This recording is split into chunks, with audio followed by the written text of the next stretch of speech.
Good afternoon, everybody. How are you? This is Dr. Brooklyn Storme, and I am just getting set up here. Bear with me for one moment while we wait for some of the others to join.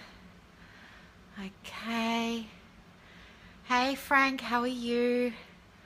You keeping nice and warm? Hope so. What I thought we'd have a little bit of a chat about today is talking about victims of crime.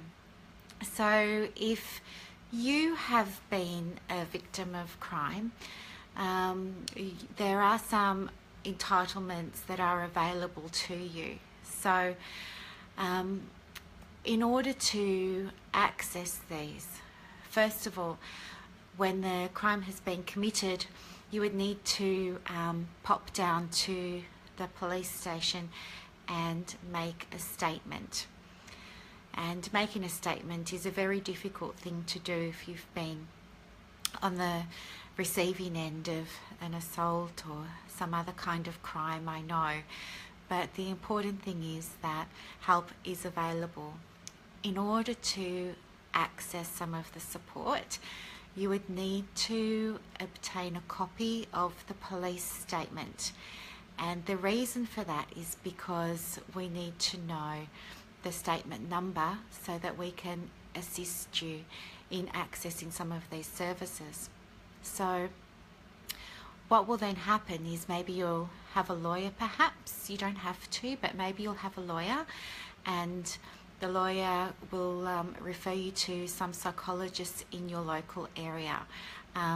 You can see any of those psychologists if you like, or if you have a psychologist you'd prefer to see, you're most welcome to take that statement along to them and explain that you'd like to access some counselling through the Victims of Crime Support Scheme. So the Victims of Crime Support Scheme entitles you to have 6 sessions of counselling with a psychologist or a mental health social worker or a counsellor that's been pre-approved by victims of crime in Victoria. I don't know, perhaps Frank and Amanda, you might be able to give us some information about other states and what their requirements are. But in Victoria, you need to be pre-approved to deliver the service for patients. So then what will happen is you go along to your first appointment and you explain to the psychologist that you want to access a service through victims of crime. They will do an intake session with you and take some information about your history. They will also give you an assessment. So that assessment is usually to determine where your symptoms might be lying in terms of their presence and their intensity, their frequency. And usually this might involve something like a measure of depression, anxiety or trauma. They're the most common types of assessments. Following that, the psychologist will put in place a treatment plan for you, and she'll have, or he will have, some forms for you to sign. So you need to sign those forms after each of your 6 counselling sessions. So it starts off with 6 counselling sessions. After the 6th session, the psychologist will prepare a report, and your solicitor will take that report to the tribunal. Now, the tribunal is very different to a court. They're not saying whether somebody is innocent or guilty.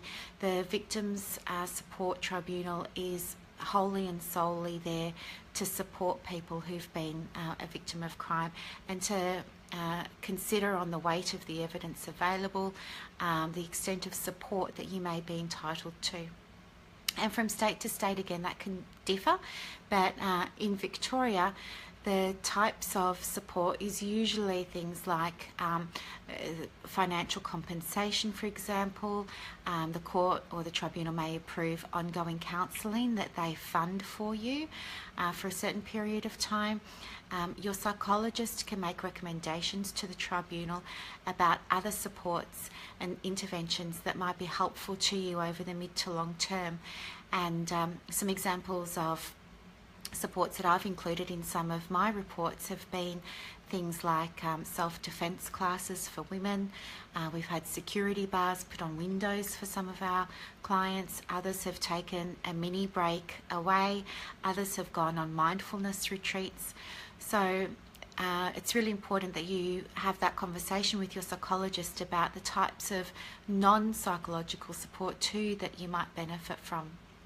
And then what will happen is the psychologist will make those recommendations in their report, and the tribunal will decide whether or not those recommendations can be met, and whether or not the tribunal are happy to fund them for you.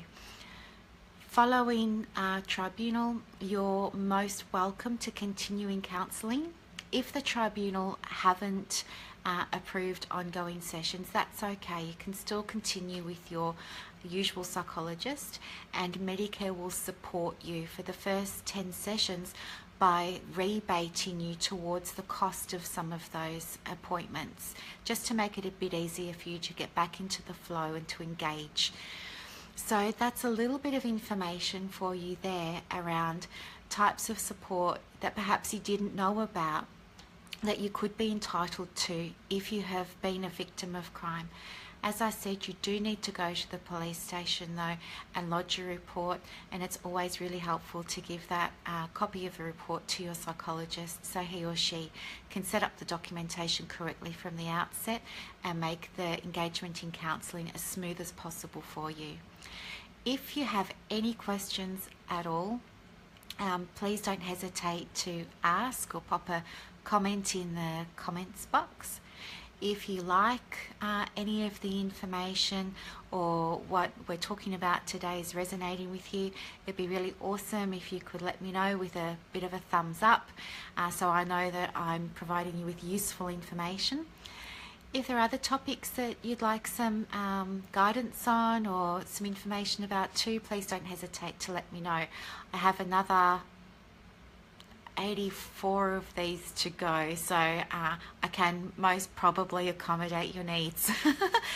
Okay, well, I hope everybody is having a really happy Sunday, and I'll go back to making my chicken soup now. It's starting to smell really good in here. Okay, everybody, stay warm, and I'll talk to you soon. And thanks for joining me, Frank and Amanda. Bye.